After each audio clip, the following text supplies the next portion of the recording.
আসসালামু আলাইকুম। হ্যালো বন্ধুরা, চলে আসলাম নতুন ভিডিওতে। যারা ক্যাটসে মাইনিং করে থাকেন তারা রেগুলার এই টাস্কগুলো করে রাখবেন। তো আজকের যে নিউ টাস্কটা অলরেডি চলে আসছে। তো আজকের নিউ টাস্কটা হচ্ছে আপনার স্টার্ট ফ্রম জিরো, এটার টাস্কটা করা লাগবে। তো চলুন ক্লিক করি। আর এটা অবশ্য সবাই জানেন, কারণ হচ্ছে আপনার এই ভিডিওতে ক্লিক করার পরে যখন আপনার ওয়াচ ভিডিওতে ক্লিক করবেন তখন ইন্টার অপশন যেটা আছে, এই যে ইন্টার অপশনটা কিন্তু অনেকেরই 2 মিনিট বা 3 মিনিট না অপেক্ষা করলে এটা কিন্তু আসে না। তো সেক্ষেত্রে সবাই 2-3 মিনিট অপেক্ষা করবেন, তারপরে কিন্তু ইন্টার অপশনটা চলে আসবে। তো চলুন। আর আজকের যে কোডটা আছে এটা হচ্ছে আপনার আলফা। তো প্রথমে এ,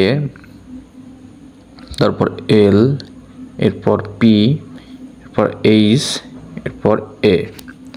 তো বন্ধুরা ভালোভাবে দেখে নিন, আজকের কোডটা হচ্ছে আলফা। আজকের কোডটা হচ্ছে আলফা। তো ভালোভাবে দেখে নিন। এখন চলুন চেক অপশনে ক্লিক করি। এই যে আমার অলরেডি কিন্তু টাস্কটা কিন্তু কমপ্লিট হয়ে গেছে এবং আমার অলরেডি কিন্তু 23,531 ক্যাটস কিন্তু চলে আসছে। তো বন্ধুরা, আজকের ভিডিও যদি ভালো লেগে থাকে অবশ্যই লাইক, কমেন্ট, শেয়ার করে রাখবেন। আর অবশ্যই সাবস্ক্রাইব করার জন্য অবশ্যই ভুলবেন না। সবাই ভালো থাকবেন, সুস্থ থাকবেন। আসসালামু আলাইকুম।